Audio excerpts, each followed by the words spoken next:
everyone, and welcome to our Healthy Living segment with Denise Stegall, our longevity specialist. And we're talking about self-care and how it affects your self-confidence. Is that correct?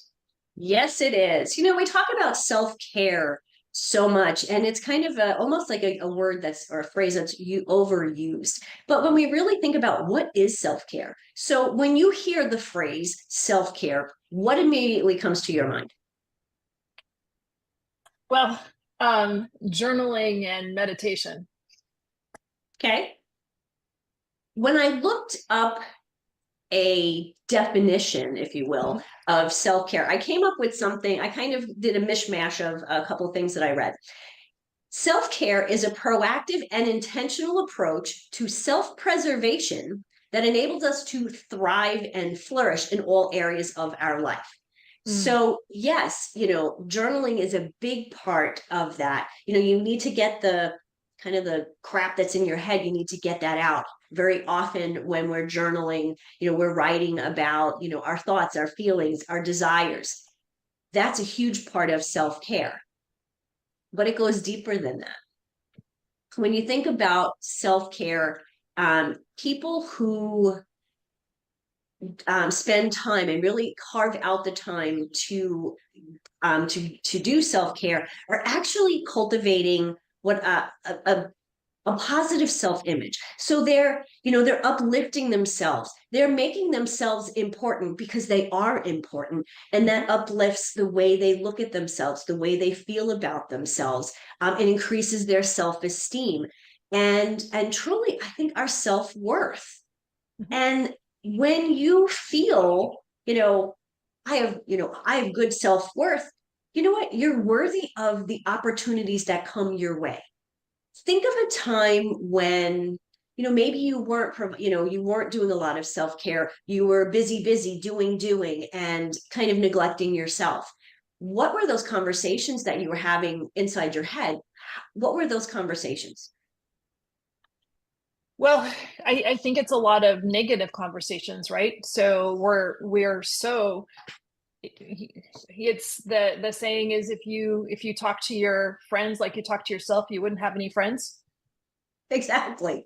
Yeah. Exactly. When we're not practicing self-care, and self-care could be, anything from, taking a 10-minute shower instead of a 5-minute shower. It could be, just as we always talk about, just walking out in nature. Some mornings, not in January, February, but some mornings I'll just walk outside with my coffee and listen to the birds. I have the window open right now and I can hear the birds singing. And to me, that's self-care. If I didn't pay attention to that, and all I did was sit at my computer and work, I would be one, exhausted. And two, I would feel like I wasn't getting anywhere because, when you're just sitting in front of a computer, working, you're taking off boxes, but what are you really accomplishing? Yeah, I find that, well, yeah, this morning it was a heat wave. It was 50 degrees when I got up this morning as the sun's coming up. But yesterday or the day before, I went to take my book and my coffee out on the back porch and I stepped outside and I went, whoo, it's a little chilly. It was 43 degrees. So I put on socks and a winter coat and I had my blanket, but I still went outside. And then as the sun's coming up, it started to warm and I felt better. Mhm. Exactly. Self-care, we think it's got to be, oh, we've got to go, to a spa, we got to get a massage. Those are great things, let me say. They are definitely great things, but they're Nothing wrong not with that. necessary. Yeah, there's nothing wrong with that. But they're not things that you can do on a daily basis to take care of yourself. What I find when people neglect their self-care is they really start to fall into destructive habits. And I'm all about those healthy habits, right? Destructive habits, what do? They overeat, they get stressed, they take on too many things. They're like, okay, sure, I'll, well, I'm going that way anyway, so I'll pick up your kid and I'll go do the grocery shopping and do, whatever the litany of things that they're been asked to do. And essentially everybody else's needs come first. And you said overeat, but before you go further, I want to just stop you for a second because it's not just overeat. They're not eating too much of the good stuff. They're overeating, but they're also making bad food. Not they, but you make bad food choices in under those circumstances. So yes, you might be eating too much. And yes, it looks like a bag of potato chips where it might have looked like some snap peas on a good day. Very, very true. When I think of this destructive habits about what people are overeating, and sometimes people could be under eating in calories, but eating just crap. Like you said, it's the potato chips, it's the, stopping at the quick trip on the way to pick somebody up and they pick up a soda, or they drive through McDonald's. You can get a little McDonald's hamburger, a kiddie meal. It's not that many calories, but if that's what you're eating, your body's going, wait a minute, this isn't good. And I don't know about you. I don't remember the last time I had one of those fast food burgers, but I don't feel well when I eat them. So if you're overeating and you're eating the wrong things, or even under eating and eating the wrong things, now your stomach's bothering you. Your tummy's going, oh, this isn't good. You've got indigestion, maybe some reflux. And then how does that make you feel? It's a spiral, and it is, and it's difficult. I was listening to a podcast, not this one, but another one. I was listening to a podcast, and it was talking about somebody that had overcome all of these really incredible things that had happened to him, and he was talking about the importance of the foundation of the 6 things that he does every day. And there was a point where he had relapsed a little bit, and he noticed that his 6 foundational important things to build self-confidence in the morning were waning. And so he had to reel that back in and realize that he had sidestepped a little bit. And that's why he started making choices that probably were on the borderline of not really good for him. Absolutely. And I give him a lot of credit. 6. Most of the time, I try to stick with 3. 3 musketeers, your ABCs, your 1, 2, 3s. We can remember things in 3s. The more we start adding, now, of course, if you're just starting, those 1, 2, 3s are essential. Once you create habits like this gentleman obviously had, then adding 4 and 5 and 6 makes sense. Because once something's a habit, it's a no-brainer. You're not thinking about it anymore. If you've got 1 down, you can do 4, right? But one of the things I think is really, really important when it comes to self-care, and I know because I'm a woman, we are really bad at this. Ready? Acknowledge your achievements. Even the little things. So one of the people that I follow, he does these things called +1s. And I think this is brilliant. And why I can't think of his name off the top of my head, it's going to drive me crazy. I have his book upstairs. But he calls them +1s. And it basically is, as you're going through your day, what's something that you aced? You know what? You got to work, you didn't get frustrated in traffic, you didn't yell at anybody. Hey, +1. You picked a green smoothie over, an egg sandwich for breakfast. +1. I love that concept, because when you start thinking about this towards the end of the day, like, hey, little achievements, little steps absolutely make huge leaps and bounds, put together. So I think I had +1 today. What's your +1? I did little baby jumping jacks today. I haven't done a jumping thing for almost 2 years. Woo! But this little hip is working. Right. Because she said, where I was in CrossFit, and she says, do some jumping jacks. And I looked at her, I'm like, so what's my modification? She goes, jumping jacks. Okay. Because she knows what I can do. My brain didn't know what I could do. And I'm like, I don't think I could do this. And all of a sudden, my body took over. +1. I love it. That was actually a +10. I don't even want There one you for go. that. +10. I love it. I love it. Think about it. Just as you were telling me about that, your spirit just was completely uplifted. Like you stood taller, sat taller, and you had this big smile on your face. Talk about boosting your own morale, right? We don't need somebody else like patting us on the back. Shoot, we could do that ourselves. Right. And I think, I know I talk about this one all the time. It's about setting goals, setting those achievable goals. Mhm. I think as women, we go, okay, I'm going to lose 20 pounds and I'm going to do it in 5 weeks. Really? Let's step back. Let's do, okay, 20 pounds. Okay. How about let's do 5 pounds in a month? Let's be realistic here. And I think when we think about goals in the small, like kind of the plus one concept, I think that's how we actually achieve them. Not just achieve them, we feel good about them. Because if you need to lose 20 and you've lost 2, doesn't make you feel good. But No, if and you then need those 2 were important. absolutely, you've got to lose 2 before you can lose 20. But if you've lost 2 and your goal for this first goal is 5, woohoo, You're on the way. right? You're on your way. Mhm. And I think the last few things real quickly, surround yourself with positive people. Listen to positive podcasts like this one here, Discovering Rising Tides. And truly to really pay attention to what you're seeing on social media or on television. And Those, comparing yourself.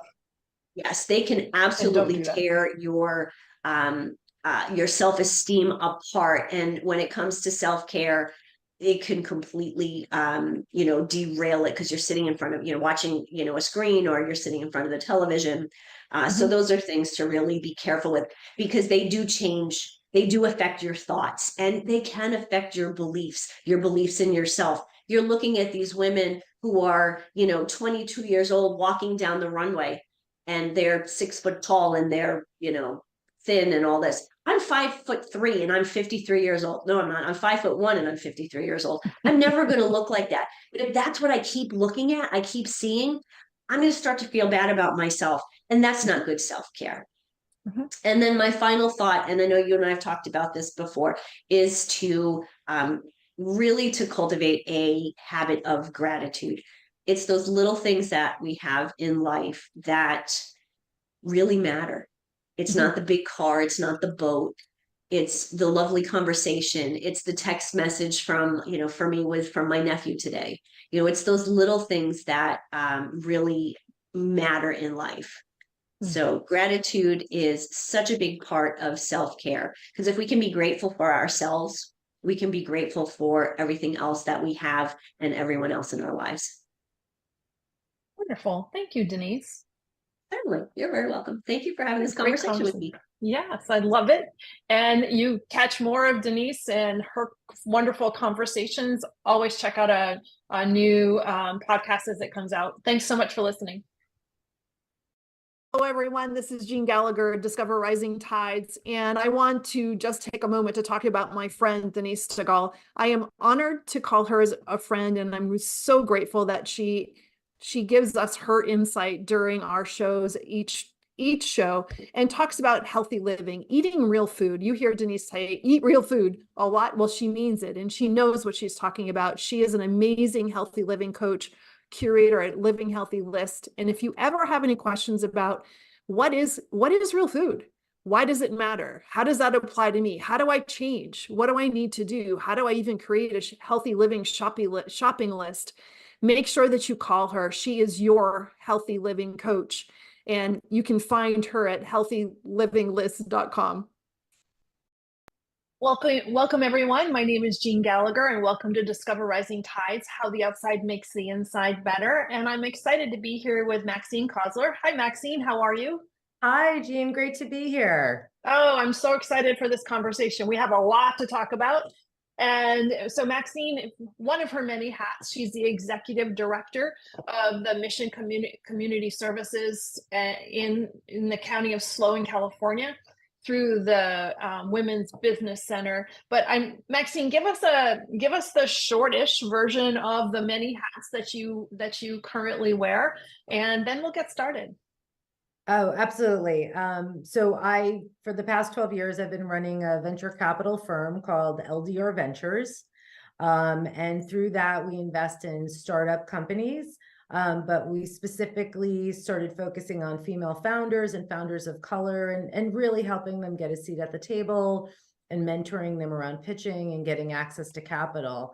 And that led me into nonprofit and foundation work, which then led me to wanting to spend full time doing that. So 1 year ago, I became the executive director of Mission Community Services, and it's a nonprofit based in San Luis Obispo. And we host a program called the Women's Business Center, which is an SBA program. And we do that for San Luis Obispo, Monterey, and Kern County, California, where we help everyone, but obviously we have a focus on women and underserved communities to start or grow their business, to really create economic development for individuals so that they can both, afford life, which is more and more challenging, but also just, grow prosperity within their communities. That's a lot. So that's a lot of a couple of things. That's a huge territory for those that aren't familiar with California. California is kind of large in itself, but those 3 counties are quite large. And also, it's such an underserved section of entrepreneurship. Would you agree? Yeah, I that, really getting the fundamentals in is so important. Starting a business has just become so fashionable, and what it really takes to do it. And people find out really quickly. We're trying to get to them before they find out in a really bad way. We want people to start businesses and thrive and succeed, but it takes a lot of work and a lot of preparation and a lot of hard skills. You mean you can't just start a business by opening a TikTok account? What the heck? I know, right? You would think. Yeah, there's a little more to it, but like that spirit, we don't want to ever dampen anyone's spirit around, hey, I'm going to go for it. I'm going to do it. But we want to make sure that they're set up and they're protected. And I want to get into how you currently support businesses and new businesses. But I also want to ask you first, what is that transition like from into a nonprofit organization? How does that differ from what you were doing before? Oh my goodness. Boy, was it huge. I mean, huge. And, this is my 3rd career, I would say. And I love it. And I'm so grateful. And I love the idea of being new and asking lots of questions and getting to say all the time, well, I don't know, I just got a nonprofit. I don't know. How does it work? How do you do these things? Big difference, because in venture capital, we're constantly fundraising. And I like that. I have no problem with that. But it's private. It's private fundraising. And in nonprofit, more often than not, as I'm learning, we're grant funded, and we're mostly government granted funded, as well as banks and other corporations. It's highly restrictive. So you could be a small nonprofit. There's huge nonprofits as well. But like any business, we're role modeling for our own clients what it's like to be a small business, where in some ways you're small enough to make changes and move fast. But as a nonprofit that's governmentally funded for the most part, there's a lot of restrictions, a lot of reporting, a lot of things we can and can't do. And so, in many ways, like another business, there's all these I's you got to dot and T's you got to cross to make sure everything's covered and taken care of. But I feel like, and I tell my staff this, my job is to make sure they can do their job. That's the biggest thing that I do. We have phenomenal program directors and program coordinators, and they're out there in the community and they're building events and they're finding out what their clients really need. And I need to let them do that. So I need to make sure everything else is taken care of. But yeah, I would just say it's just more regimented actually than the for-profit institutions that I've been in. And I always chose kind of smaller or startup phase companies, and then I handed them off as they got bigger because I didn't want the restrictions. And so what does I'm sure that many people don't know what the Women's Business Center is, first of all. And and that there are women business centers in many locations or similar situations in many locations as well. So one, talk about that structure, but really what I want to focus on is, what does the Women's Business Center do, and what is your responsibility when to talking with people that are starting a business? Absolutely. So gratefully, this was a program started by the SBA, the Small Business Administration. We got involved in 2006. It's been around about 30 years, and they just felt that they needed a very specific initiative to help women start and grow businesses. So that was the mandate and the focus. It is a national program. There's about 150 centers across the country. They're actually trying to make their way up to about 180. So great. And we have a wonderful national lobbying organization that works with us. So California is the biggest. We have, I believe, 20 centers now. Oh, wow. We're so big. But many states have one for the entire state. So it definitely, fluctuates. What the Women's Business Center does, and specifically for us, is we work either with women or anyone with an existing small business, and small business means under 50 million in revenue per year. So that's a huge small business. That's a huge small business. Yes. So either people with an existing small business or who has an idea and they're looking to start a small business. What a huge realm, from going from an idea to somebody that has 30 million in revenue. Yes. Yeah, that's a big, and not everyone's going to get there, and not everyone's supposed to get there. And that's a big piece of it, is sitting down and talking with someone is, how big do you want to be? What do you need? Like, what is your vision? People do come in with a huge vision and want to be $100 million company. And a lot of people are like, I just want to take my side hustle into my full-time job. And just want to make tacos and do great for the community, right? Everywhere in between. Exactly. So what we do is we do three things. We have an actual course, a 12-week course on how to write a business plan and getting you set up in that. And we're hoping we can get you pretty close to finishing that course with your business plan. We have lots of workshops throughout the month on every topic. It could be HR, it could be accounting, it could be legal, it could be marketing. So we try and assess constantly with our clients and our community, what are the skills they need? And we find that more than not, they want hard skills. They want to, like, intro to QuickBooks. Am I ready to get onto QuickBooks? Or marketing through Facebook. Like, how do you actually do that? It's funny, like the wellness stuff and how do you balance, and they're not looking to us for those things. They're looking for us for the actual skills, and other areas in life are giving them more of the sort of the wellness and balance tips. And then, which is the most popular, is we have one-on-one individual business consulting. So you can come in and you can meet with a business counselor and one-on-one and just unload everything from your brain that is swirling around and really lay it out and flesh it out. Where are you? Where are you looking to go to? And what are the next steps? And all of our services are at no cost. Oh, wow. Anyone can come in and, basically we just need to show who we're serving, but it is no cost. I mean, we have some programming that costs money and we take donations, but basically we're here to offer our services for free to help you get started and grow. And the people that work there that are consulting these entrepreneurs, what is their background?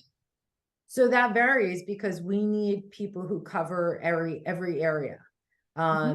Some people are finance people. They're just going to sit and they're going to look at your forecasting and how to get you set up with a budget, and learn what a P&L is, profit and loss statement, as you know.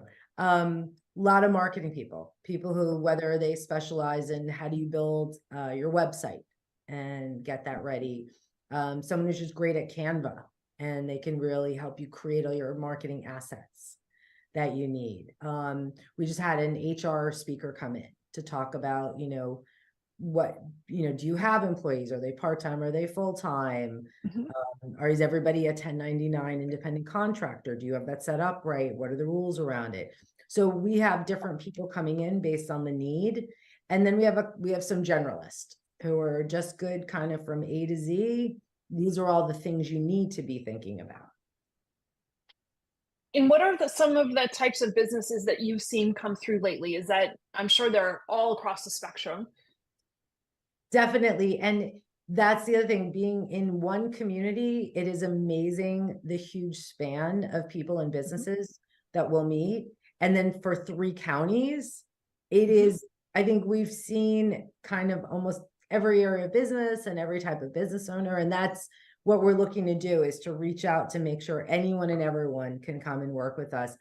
There's 2 big topics right now. So I'll give you the 2 hot topics in business, especially not only in our county, because we talk nationally with our counterparts.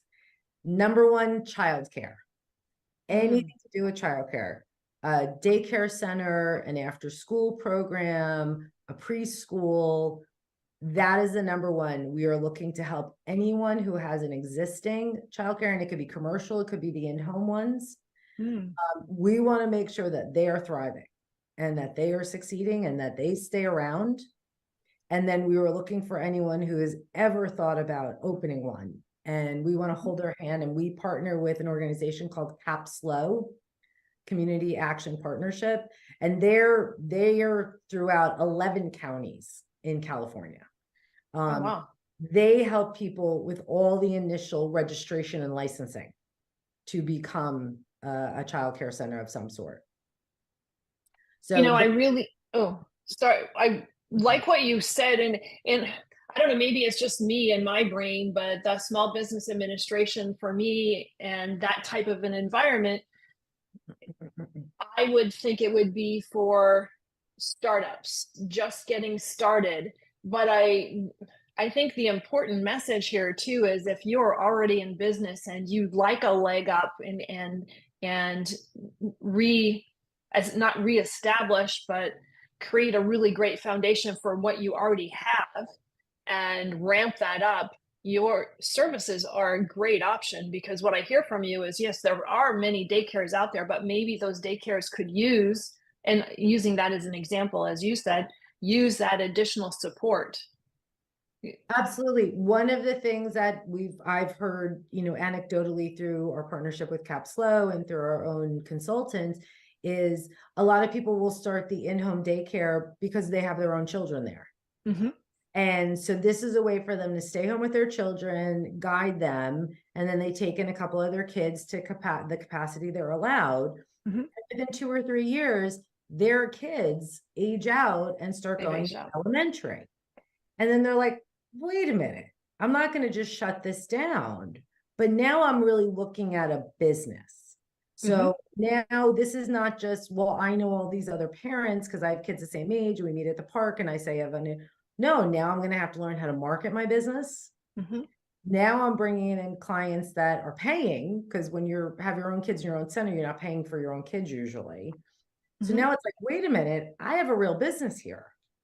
And so it's 2, 3, 4 years in that we have some of these childcare owners come in and say, wait, now I need to make this a real business. So that's like one scenario where it's like, this is not about launching. Our quote is, we're partners for the life of your business. What a great resource, and what a great and important message to get out there for other women entrepreneurs that have started something. And what are the statistics of how many years in a business? That sweet spot, is it 5 to 7 years, that if you make it past that point, you have a really, it's about that. And there's a whole wave actually that also I've seen is people are coming in to say, I'm ready to retire, I'm ready to sell, my kids don't want to take the business, whatever the scenario is. Like, what do we need to do to prepare our business for sale? And it could be marketing. Right now you have no profile, nobody knows, you're the best kept secret in town. it could be building your profile, it could be getting your financials ready to, for valuation. So again, it's the whole spectrum of the life of So you can even help on the succession, the other end as well. Really interesting. Yeah. But I never, yeah. I was saying a lot of people who, especially during COVID, they created all these side businesses, whether it was for passion or for economic reasons. And now we're very much at like, do I keep that business going? Do I try and make it into a full-time business? So there's a lot of choices between people with multiple businesses, and then they have to decide, which one am I really going to focus on, and, where do I want to take it? How big do I want to get it? And I would think also too, the creativity of, well, here's my business and here's what I've been doing for the last 3 years. I sort of like it, but I don't want to lose what I've built, but I'd love to have it morph into something else. Yes, very much. And so. having that creativity and support from you all to be able to find the resources for that proper, well done transition. Most definitely. A big case for that is the food businesses. So a lot of people will have like a cottage license to bake in their house and to sell at the farmers markets and maybe pick up a couple wholesale clients. But then they, we have several clients that are like, all right, I'm ready to open a store. I'm ready to open a bakery, or I'm ready to open that restaurant. And that's a huge step. That's a huge step. That's huge. So that's one area where we can really help. And even we've had people say, okay, you got to find commercial real estate. You have to understand how to negotiate for a commercial lease. And these are things that we can either help with guidance, or we can bring them, partner resources in to help. Yeah. And there's so much that can be covered. And your position as the executive director overseeing all of this, it really leads to the experience that you've had in the past and through venture capitalism, and as well as your other experiences. So how have you felt your other jobs or your other responsibilities and other businesses have fed into this stage number 3 for you? Yeah, I was saying before, I have absolutely come to learn in life, nothing is wasted. Nothing is ever wasted. Every single experience I've certainly ever had plays a role. It's influenced how I look at things today and what I learned and what I know. And so everything has kind of played a part in that. I mean, one of the big things is coming from venture capital. I mean, you have people coming in, and you want people coming in say, I'm going to do, I'm going to start at 100 million. I'm going to get to $500 million. And then, I finally want to have a 3 billion valuation before we go public. And that's the day-to-day conversation for the most part. So shifting to that's not, and there's always an exit. The whole idea is an exit, because as an investor, you don't make anything until there's an exit, until somebody sells or gets acquired or goes public. So shifting that to this, more of the businesses that we work with here, this is about people's lives. These are about communities. What works for your life? What are you looking to do for your life? What do you need? How much do you need to bring in? Are you looking to support jobs in your community? So the conversation is just much different, and I'm very aware of that. But the bottom line is the bottom line. There are just core skills and things you need to have, foundational pieces you need to have. What does it, if it's a food product, what does it cost to make that product? How much time does it take you? And then reasonably, how much can you sell it for? If the numbers just don't add up, they don't add up. You don't have something, and you have to let people know that. What kind of competition's out there? There's phenomenal food in San Luis Obispo, but there's a lot of it. There's a lot of competition. Yeah. So, you might make the best chocolate chip cookie in the world, but it's 10 other people here making pretty equally good cookies. So what's different? Or the ice cream sandwich place that's in downtown SLO, let me tell you. With the cookie, oh yeah. Oh yeah. So there, that's a lot of you know, and then the terms used are like, what is the total addressable market? How big is the market for what you're trying to sell? You may love it, and you might have a handful of friends that love it, but is there a big enough market that wants this? And are they willing to pay what you need to charge given on, you know, given your costs? And you have to have those very real conversations. Would you have imagined yourself working for a nonprofit 10 years ago? Absolutely not.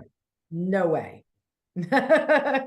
So you never know. You never know. No, I think, you know, continuing to be philanthropic, and funding other people running nonprofits and foundations, absolutely.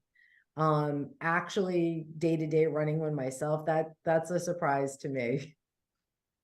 So how did you get into venture capitalism? So I got in through my first career and passion was the music business.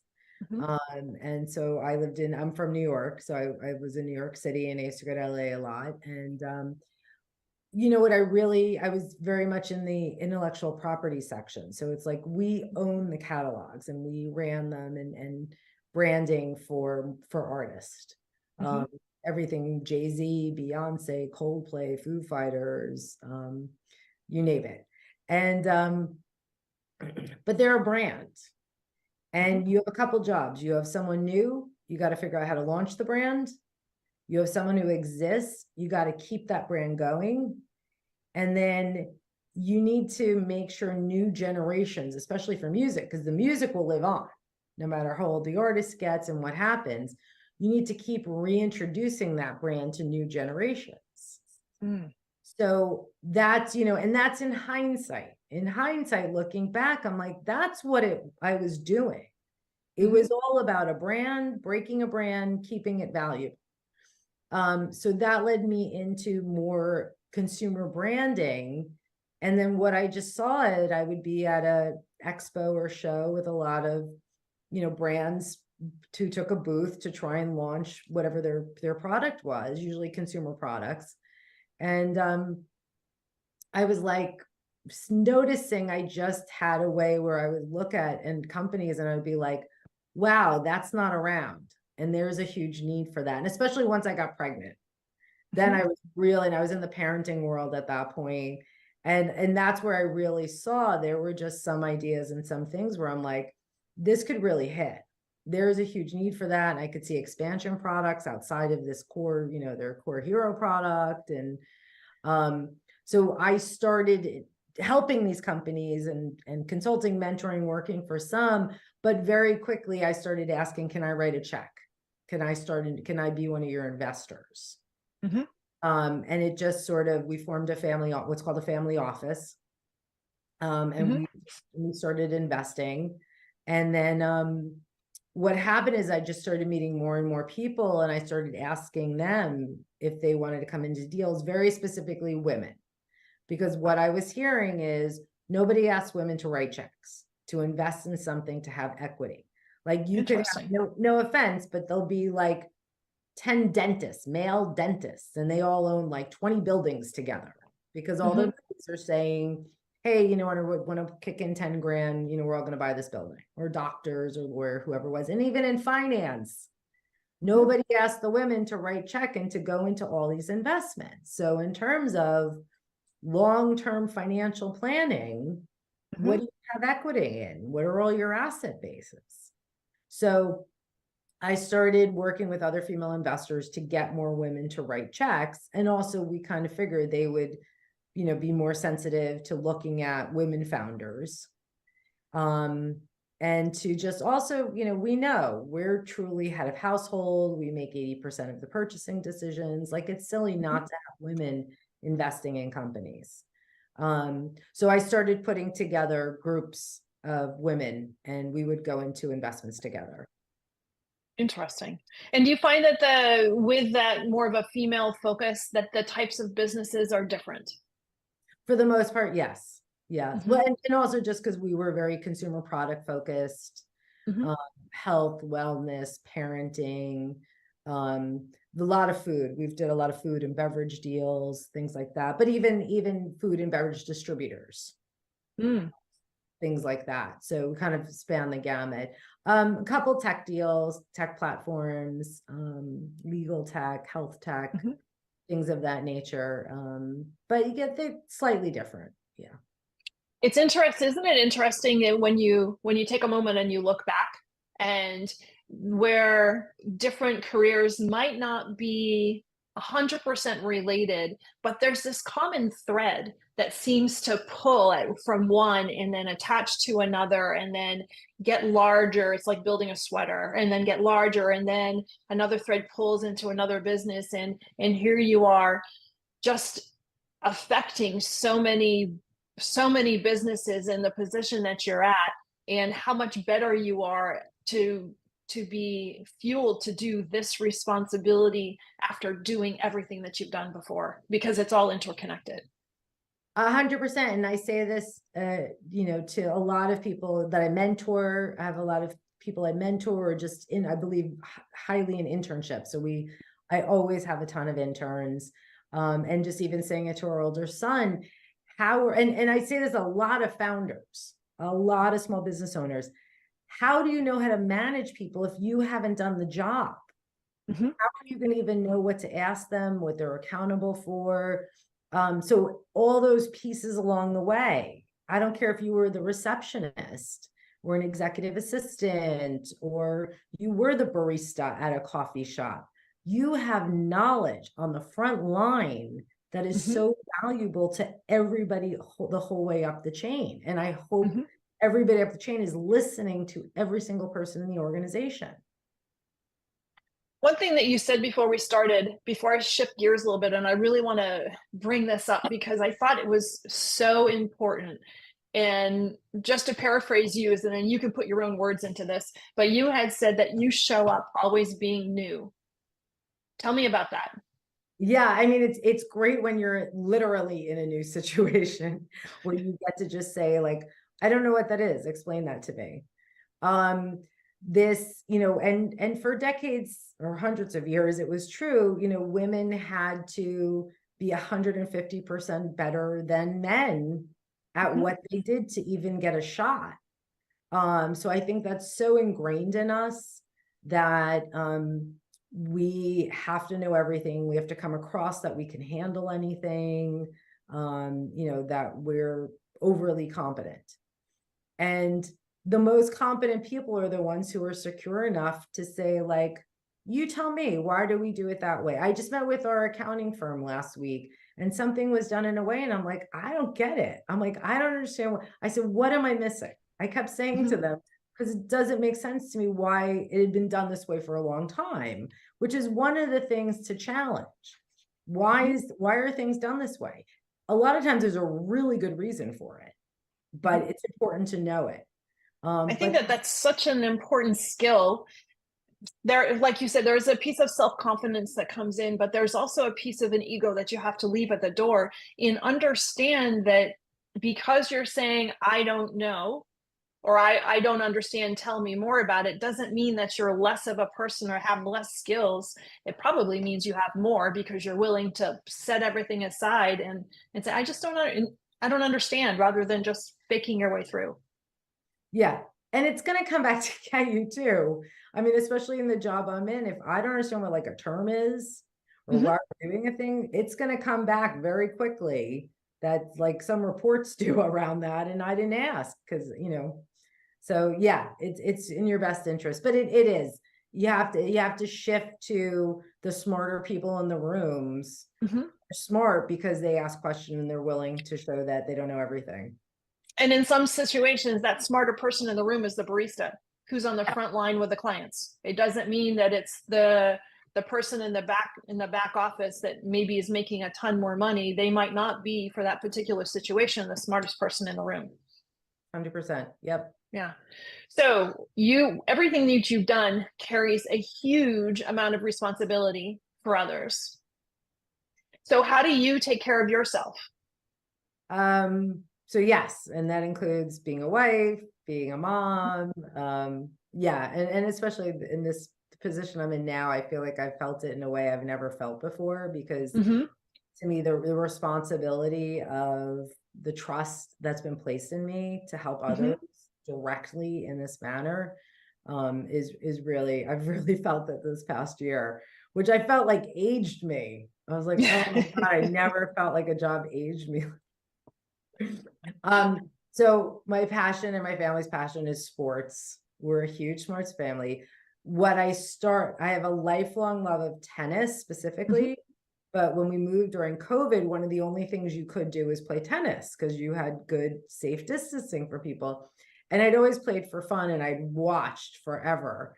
But I said, you know what, I'm going to learn how to really play for sure, you know, for real, get the skills. And so, yeah, so it's been about 3.5 years now. I've been playing very passionately, and I'm on a couple of teams. And so that is, and it's funny because my intensity on the court was so great. I'm very competitive, and it was so intense.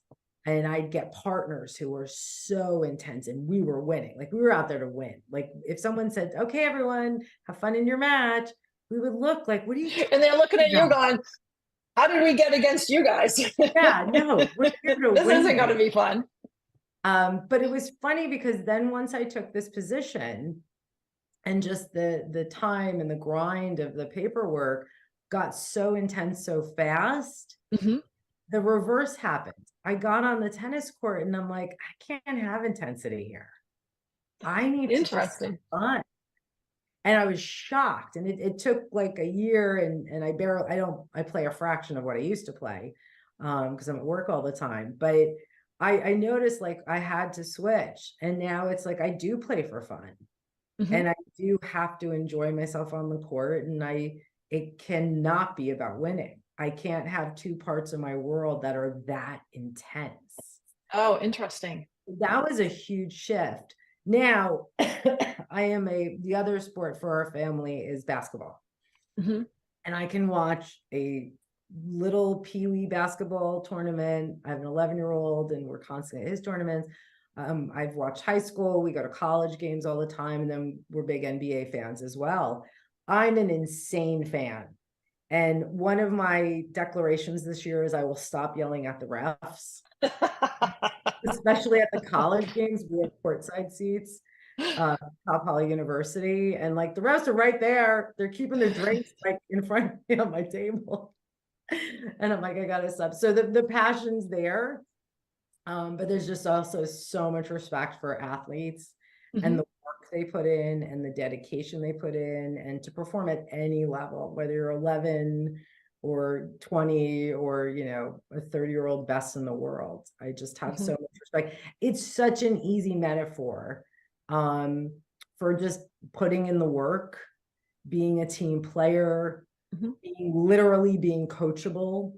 Mhm. I mean, just everything kind of comes through sports, and you can have it in the arts too. You could be a ballet dancer and be in a rock band.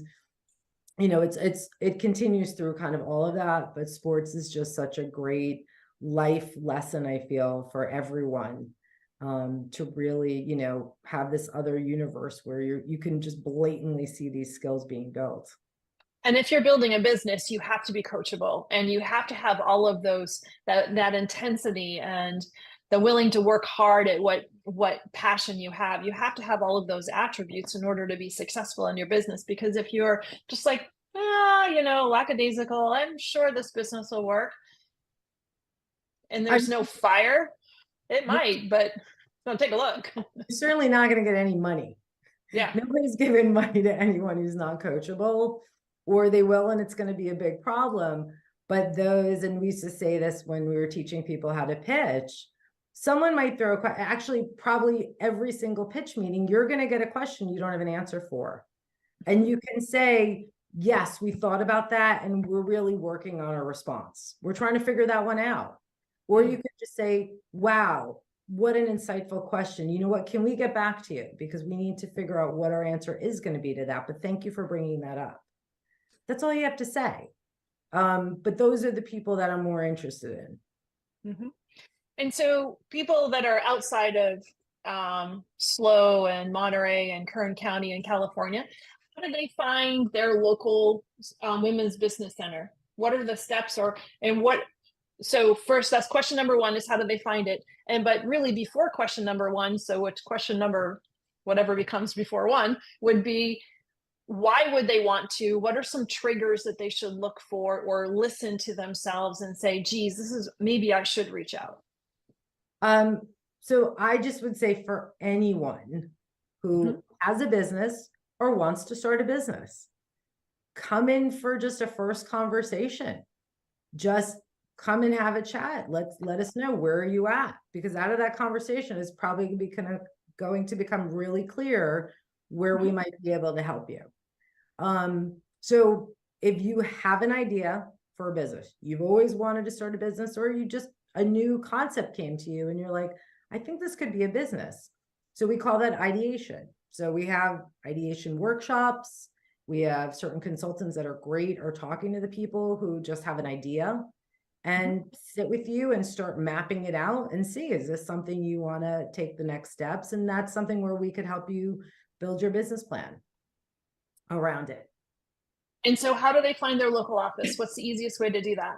Okay, so two ways to do it is, one, you could just Google Women's Business Center, and if you're on Google or Bing or Edge, it's your IP should just show you where, and or just put your zip code in, Women's Business Center, and put in your zip code, and it's going to take you right. It should take you right to it. It should come up in search first. They're all called Women's Business Center.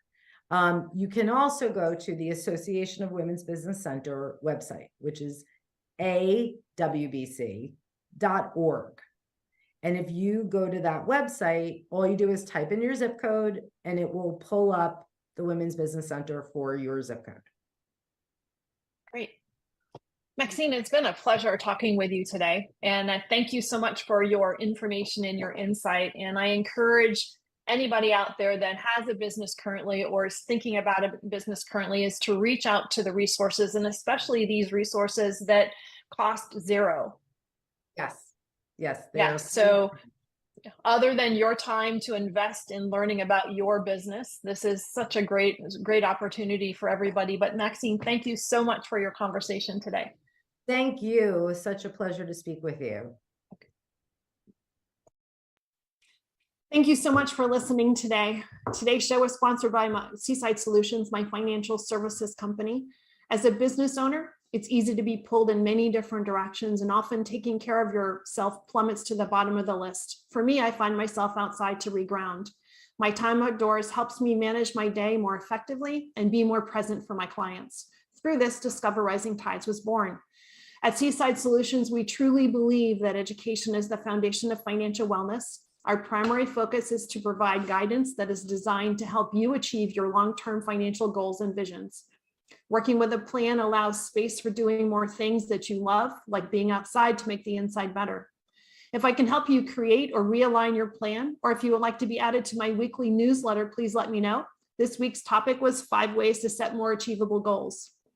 Your referral means the big, beautiful world to me, and if I can help, please let me know. And thank you so much for listening, and see you next time.